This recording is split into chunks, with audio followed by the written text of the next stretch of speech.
Bismillah, Assalamualaikum warahmatullahi wabarakatuh. Terima kasih banyak untuk Bapak Ibu yang sudah masuk ke ruang Zoom kita. Terima kasih banyak juga telah hadir perwakilan dari pemerintah Kota Balikpapan yang mungkin saat ini diwakili oleh Pak Adamin, betul ya Pak ya, dari Kominfo Kota Balikpapan, Pak? Ya, betul Pak. Selaku Kepala Diskominfo Kota Maaf Pak, Balikpapan. suaranya belum masuk Pak. Ya, tes. Halo, Sudah tes. masuk suaranya? Ya, halo. Oke, Ya, baik. Ini Pak Adamin.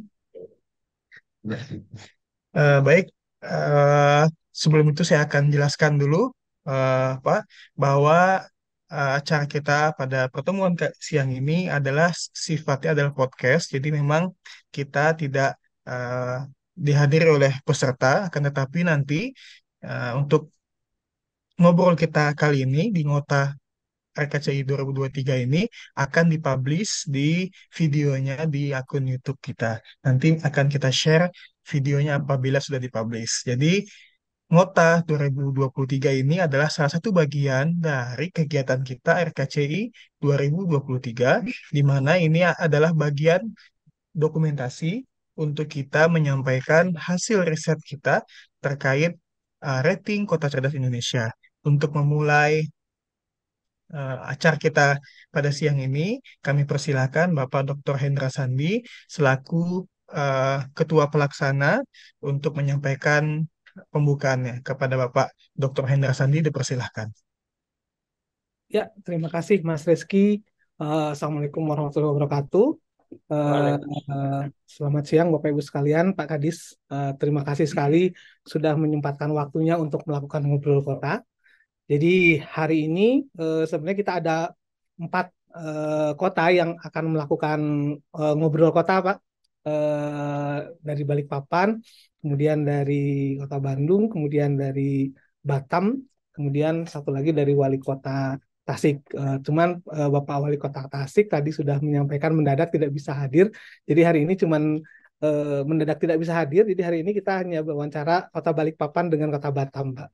Nah, mungkin sedikit menceritakan tentang apa ini ngobrol kota tadi sudah dibahas oleh Mas Reski. Ngobrol kota ini bagian dari kegiatan rating kota cerdas Indonesia, Pak, yang kelima kalinya. Dan Balikpapan dari awal saya lihat sudah selalu mengikuti kegiatan ini gitu ya. Dan beberapa juga hasilnya sudah sangat meyakinkan gitu kan. Seperti itu mudah-mudahan tahun ini pun akan terjadi hal yang serupa. Nah, tentu saja dalam kegiatan RKCI ini banyak sekali aktivitas yang akan dilakukan, termasuk salah satunya adalah survei. Jadi kami mohon bantuan Pak Kadis untuk menyampaikan ke rekan-rekannya nanti agar melakukan pengisian kuesioner. Nah, sementara kegiatan hari ini mungkin nanti diskusinya akan dipandu oleh Mas Reski sebagai moderator, ingin berbicara Pak tentang apa saja sih atau permasalahan-permasalahan mungkin yang muncul di Balikpapan, kemudian bagaimana cara menanganinya, dan secara garis besar kami ingin menangkap kurang lebih apa sih yang sudah dilakukan pemerintah Kota Balikpapan untuk meningkatkan kualitas hidup masyarakat melalui program-program Smart City. Harapannya ini kita bisa lakukan kurang lebih selama 20-30 menit. Nanti Mas Reski yang akan memandunya. Sekali lagi kami memohon bantuan dari Bapak dan Ibu untuk melakukan wawancara ini. Mungkin itu yang bisa saya sampaikan secara garis besar. Selanjutnya saya akan serahkan kembali kepada Mas Reski. Waktu dan tempat kami persilahkan. Terima kasih. Assalamualaikum warahmatullahi wabarakatuh. Baik, terima kasih Bapak Dr. Sandi. Sebelum kita memulai, saya menyampaikan bahwa untuk siang ini kita akan ngobrol kota dua perwakilan pemerintah kota. Yang pertama adalah Kota Balikpapan yang diwakilkan oleh Bapak Adamin. Ya betul ya Pak ya, maaf saya tadi tidak begitu mendengar. Mungkin juga bisa menyampaikan kembali. Kemudian nanti ada perwakilan dari Kota Batam yang insya Allah akan bergabung dengan kita setelah perwakilan pemerintah Kota Balikpapan menyampaikan terkait smart city di kotanya. Nah, ini juga bisa menjadi ajang promosi kota-kota di Indonesia untuk bisa mengembangkan kota cerdas dan untuk apa namanya penyampaian kepada masyarakat luas bahwa kota yang disampaikan oleh Bapak Ibu adalah kota yang sedang atau sudah mengembangkan kota cerdas. Baiklah, Untuk Bapak, yang ingin saya sampaikan adalah kami telah menyusun beberapa pertanyaan untuk kami sampaikan. Akan tetapi, apakah Bapak memiliki presentasi yang akan disampaikan melalui PPT gitu, Pak? Ya, terima kasih. Assalamualaikum warahmatullahi wabarakatuh. Kami Assalamualaikum. dari pemerintah Waalaikumsalam, Kota Pak. Balikpapan, mohon maaf, mestinya ini dihadir oleh Pak Wali. Memang kebetulan pada hari yang sama ada kunjungan Wakil Presiden ke Balikpapan dan juga ada persiapan kedua di Balikpapan. Jadi beliau mendelegasikan kepada kami selaku Kepala Diskominfo Kota Balikpapan. Pertama kali kami mengucapkan terima kasih atas undangan dan partisipasi untuk bisa ngobrol kota. Tentu ini menjadi salah satu wadah untuk kita menyampaikan terkait dengan apa yang sudah dan akan dilaksanakan oleh pemerintah Kota Balikpapan dalam rangka memberikan layanan yang terbaik kepada masyarakat. Mungkin sebelum kita tanya jawab, akan kami sampaikan terkait dengan profil Kota Balikpapan terkait dengan pembangunan yang ada di Kota Balikpapan. Berikut kami sampaikan profil Kota Balikpapan.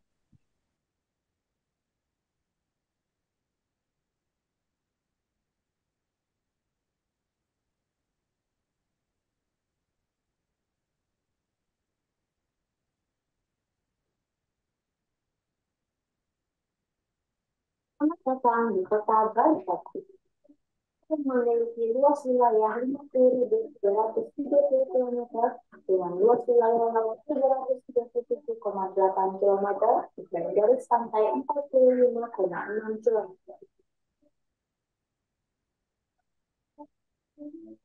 Papan terdiri atas 6 kecamatan, 34 kelurahan, 1.379 rukun tetangga, dan jumlah penduduk sebanyak 718.423 jiwa.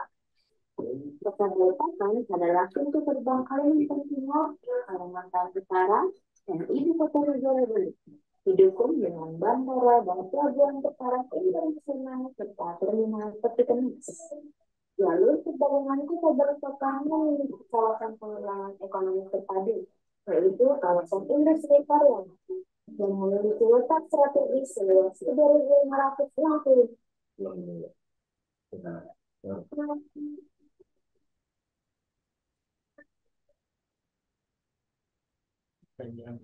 Pak, sehat, jangan udah pindah lagi.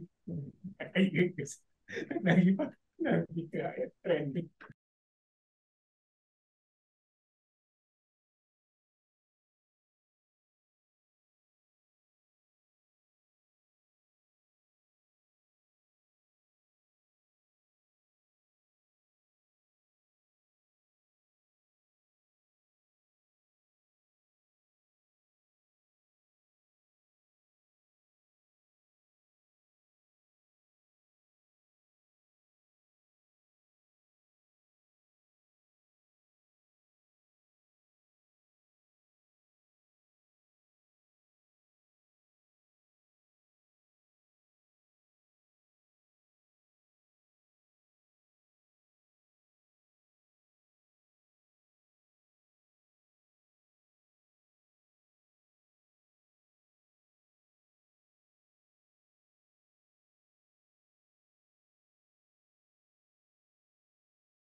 Ya, itu terkait dengan profil Balikpapan. Memang terkait dengan layanan digital, kita sudah banyak juga terkait dengan layanan masyarakat, ada di layanan kependudukan, ada layanan perizinan, ada layanan kesehatan, ada layanan pendidikan, dan juga ada layanan perkantoran. Nah, memang secara umum digitalisasi di layanan pemerintah sudah kami laksanakan, termasuk juga terkait dengan surat menyurat dan sudah menggunakan tanda tangan elektronik. Dan sosialisasi baik kepada masyarakat, pemerintah, digitalisasi ini sudah kami lakukan, baik bekerjasama dengan pemerintah daerah maupun dari Kementerian Kominfo. Mungkin itu secara umum. Ada yang mau kita diskusikan terkait dengan beberapa bahan wawancara, mungkin bisa kita tidak lanjuti. Terima kasih. Baik, Pak. Terima kasih banyak atas videonya. Mungkin kita mulai sesi tanya jawabnya, Pak ya, supaya mungkin bisa lebih mengalir. Pertanyaan pertama, Pak, eh, terkait di Kota Balikpapan, bagaimana konsep Smart City ini dapat bisa menyelesaikan permasalahan yang ada di Kota Balikpapan. Mungkin kita bisa memulai dengan apa masalah utama yang saat ini sedang beberapa mungkin ya beberapa permasalahan yang ada di Kota Balikpapan dan bagaimana Smart City dapat menjawabnya dan mensupport untuk penyelesaian masalah yang ada di Kota Balikpapan. Silakan, Pak. Nah, terkait dengan konsep Smart City, memang harapan kita dengan adanya Smart ini paling tidak bisa memberikan kemudahan kepada masyarakat terkait dengan layanan ada. Nah, kita ketahui pemerintah Kota Balikpapan sebenarnya tanpa ada pun apa namanya menuju 100 Smart City, kita tetap melaksanakan terkait dengan layanan publik. Nah, Balikpapan memang sudah masuk dalam rangka menuju 100 Smart City mulai tahun 2017 sampai sekarang sudah beberapa kali dilakukan evaluasi. Nah, memang ada beberapa permasalahan di Kota Balikpapan, salah satunya terkait dengan ketersediaan air bersih. Memang ini salah satu permasalahan yang sumber air minum air bersih di Balikpapan itu bersumber dari air hujan yang ada di dua waduk di Balikpapan, ada Waduk Manggar dan ada Waduk Teritip. Nah, ini memang salah satu yang kami konsen ke depannya, baik jangka panjangnya, karena memang pertambahan penduduk di Balikpapan ini sangat tinggi, baik itu dari penduduk pendatang, apalagi dengan adanya IKN. Ini penduduk di Balikpapan diperkirakan akan bertambah bisa sampai di atas 1 juta manusia.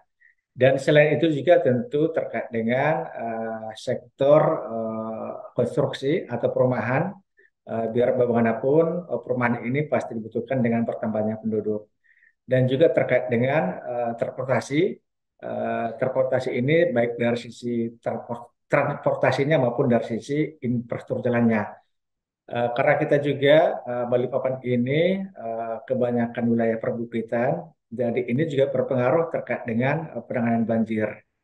Nah, mungkin itu beberapa permasalahan yang ada di Balikpapan, tetapi ini kita sudah mencoba salah satunya terkait dengan penanganan banjir di daerah Sungai Ampal. Mudah-mudahan ini bisa terselesaikan. Baik, terima kasih Pak atas jawabannya. Untuk pertanyaan selanjutnya, apakah untuk pertanyaan selanjutnya eh, di masa depan atau rencana ke depannya, apa saja konsep Smart City atau implementasi inovasi Smart City yang saat ini sedang digagas dan akan diimplementasikan di waktu yang akan datang? Mungkin Bapak bisa jelaskan, Pak. Terima kasih. Ya, memang terkait dengan konsep Smart City, kalau kita lihat dari unsurnya ada beberapa unsur, tetapi kita coba lihat terkait dengan smart government-nya, terkait dengan layanan. Layanan ini memang kalau kita lihat di pemerintah Kota Balikpapan, hampir seluruh layanan dasar sudah berbasis teknologi, baik itu dari pendidikan, kependudukan, kesehatan, kita sudah menggunakan teknologi informasi.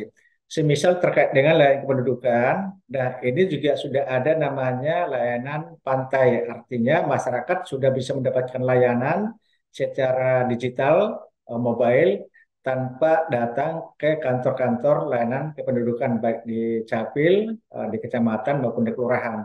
Dan juga terkait dengan penyampaian berkas fisik, kita bekerja sama dengan Gojek untuk mengantarkan fisik kalau memang dibutuhkan fisiknya. Tetapi memang secara umum ke depannya itu terkait dengan dokumen-dokumen kependudukan, mestinya ini bisa dalam bentuk digital. Artinya, semisal KTP digital juga sekarang sudah ada, jadi tidak perlu dicetak lagi.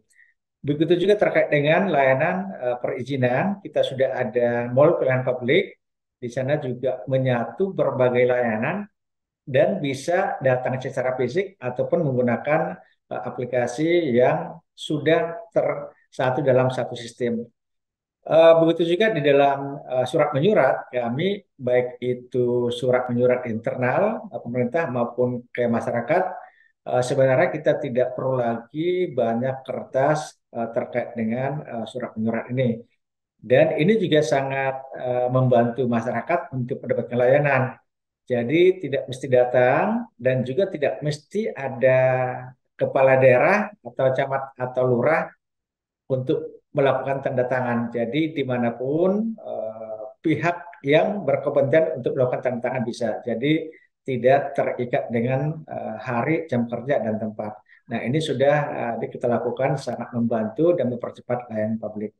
Nah, di yang lain terkait dengan monitoring arus lalu lintas, ini kita juga sudah ada.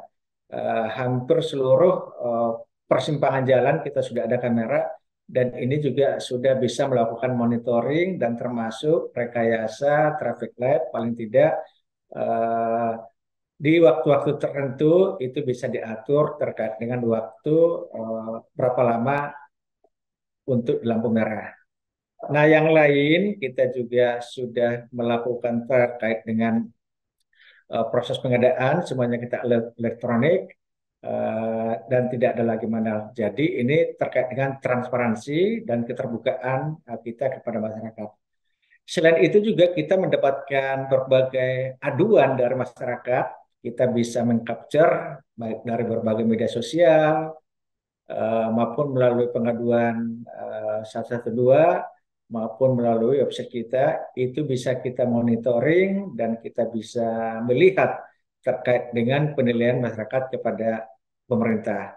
Dan dari hasil ini kita bisa melakukan action lebih cepat. Tentu harapan kita apa yang diharapkan masyarakat itu bisa kita layani dengan cepat dan transparansi. Mungkin itu. Baik, Pak.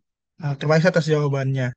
Saat ini sedang banyak dibicarakan terkait sirkular ekonomi, Pak. Nah, apakah pemerintah Kota Balikpapan memiliki concern yang cukup besar kepada konsep sirkular ekonomi, yang mana itu bisa berhubungan dengan sampah, juga bisa berhubungan dengan air gitu Pak ya. Apakah Kota Balikpapan memiliki inovasi-inovasi atau kebijakan-kebijakan khusus yang dia berorientasi kepada sirkular ekonomi, Pak? Silakan, Pak. Ya, memang betul Pak. Terkait dengan pengolahan sampah di Balikpapan, ini salah satu tempat pengolahan sampah yang terbaik di Indonesia.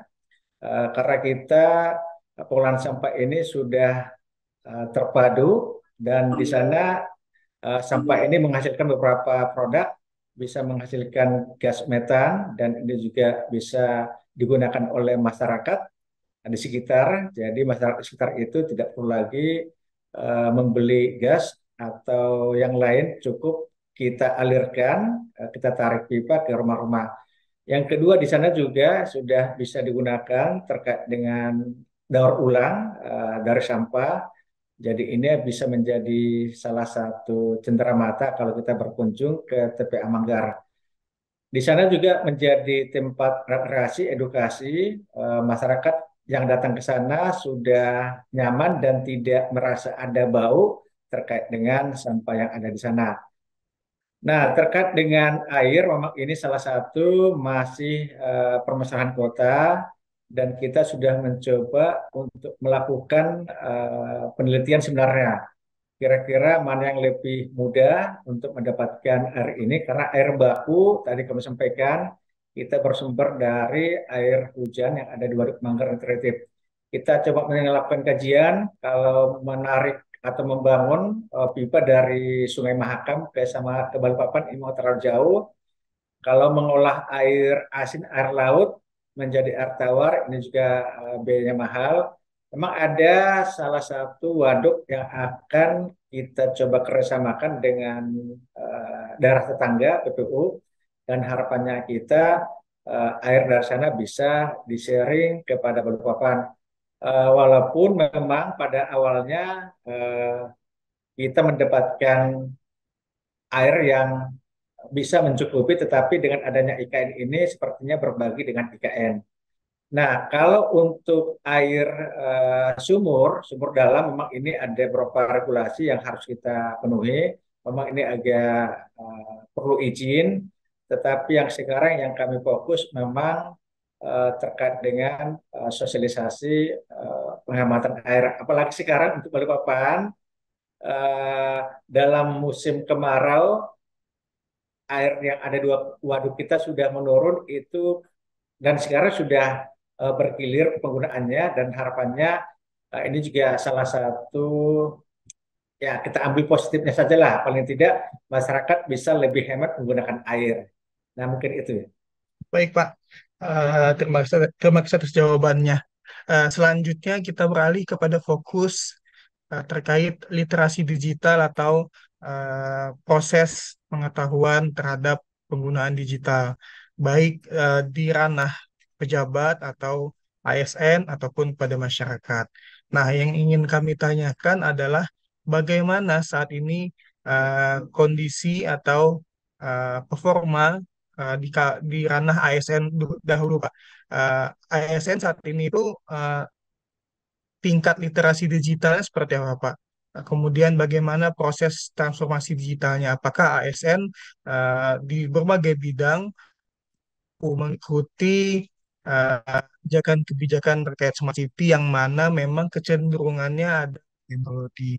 Nah, mungkin tadi yang sifatnya data yang sifatnya digital, apakah ASN-ASN di daerah itu sudah mampu mengikuti jejak-jejak smart city? Seperti itu, Pak. Ya, terima kasih. Kalau kita lihat dari hasil pengukuran indeks digitalisasi di Indonesia, ya, literasi digital maksudnya, Kalimantan Timur itu urutan tertinggi se-Indonesia, ya, termasuk dalam itu Balikpapan tentunya. Dan kami juga di pemerintah Kota Balikpapan secara umumnya tadi sampaikan hampir seluruh layanan sudah digital. Dan ini juga ditopang dengan adanya pandemi sebenarnya ya. Jadi kita dengan adanya pandemi ini ada juga nilai positifnya. Paling kita tanda petik kita dipaksa memberikan layanan secara digital. Dan ada juga salah satu faktor kenapa literasi digital khususnya di pemerintah Kota Balikpapan atau ASN bisa berjalan. Karena kita ada namanya aplikasi terkait dengan kinerja. Jadi kinerja ini wajib dilaporkan seluruh ASN dalam bentuk aplikasi. Dan mau tidak mau seluruh pegawai harus bisa menggunakan teknologi digital ini. Baik itu menggunakan HP, laptop, komputer, ini tanda petik terpaksa harus bisa menggunakan dan harus melaporkan aktivitasnya. Ini ada dua momen yang bisa mendorong pemanfaatan digital untuk ASN-nya. Yang pertama terkait dengan pandeminya, yang kedua terkait memang ada aplikasi yang harus dilaporkan oleh setiap pegawai menggunakan aplikasi. Yang ketiga memang kerjasama dengan pemerintah pusat, dalam hal ini Kementerian Kominfo, dan juga kerjasama dengan BKPSDM provinsi terkait dengan literasi digital kepada ASN.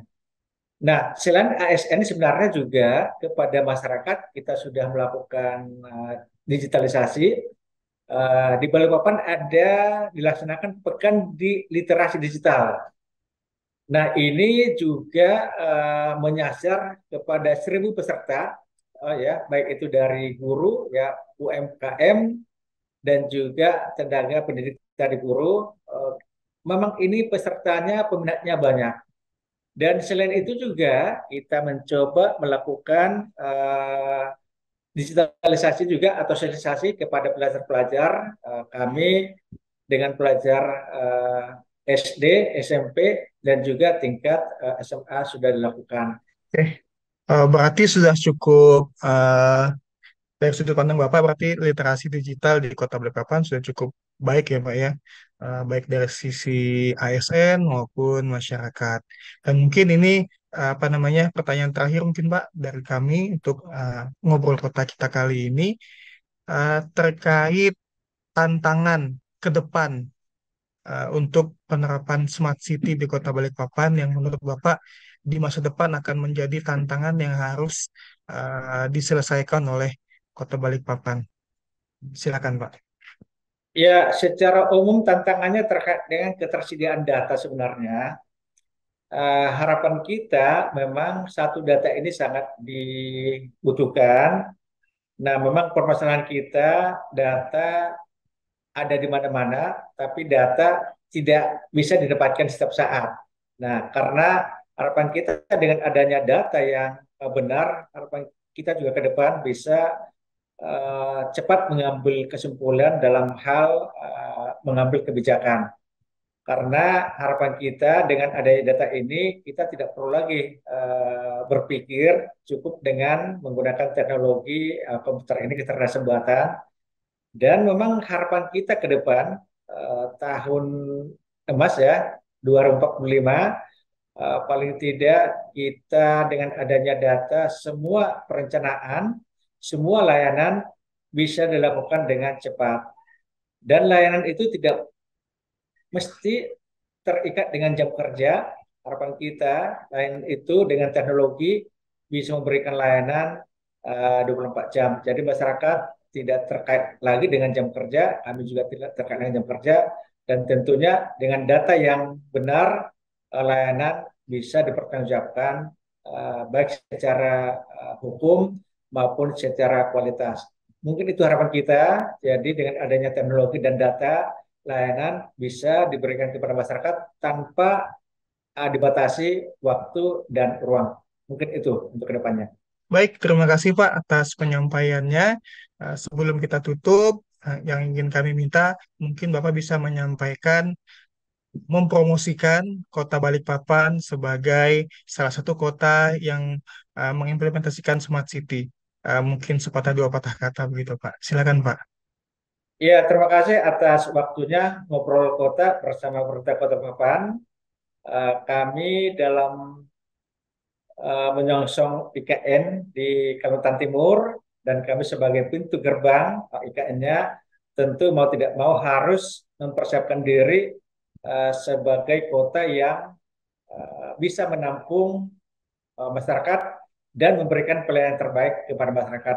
Mudah-mudahan tidak hanya masyarakatnya datang, tetapi investor juga datang ke Balikpapan dalam rangka meningkatkan perekonomian Kota Balikpapan secara umum. Terima kasih. Assalamualaikum warahmatullahi wabarakatuh. Baik, terima kasih banyak Bapak Adamin Siregar yang telah mempersilahkan waktunya untuk kami ngobrol dan juga Bapak juga bisa memperkenalkan Kota Balikpapan, juga menyampaikan inovasi-inovasi serta tantangan dan juga kendala yang dihadapi oleh Kota Balikpapan dalam meningkatkan kualitas kehidupan masyarakat melalui konsep smart city dan yang seperti Bapak sampaikan bahwa Kota Balikpapan merupakan gerbang untuk IKN ibu kota negara kita Indonesia. Mudah-mudahan apa yang inovasi-inovasi ide-ide dari Kota Balikpapan untuk bisa meningkatkan kualitas kehidupan masyarakat di perkotaannya bisa terwujud dan juga bisa benar-benar meningkatkan kualitas kehidupan masyarakat. Terima kasih banyak Bapak Adamin Siregar. Begitu saja saya tutup untuk sesi Kota Balikpapan. Assalamualaikum warahmatullahi wabarakatuh. Terima kasih banyak Pak. Waalaikumsalam warahmatullahi wabarakatuh. Terima kasih Pak.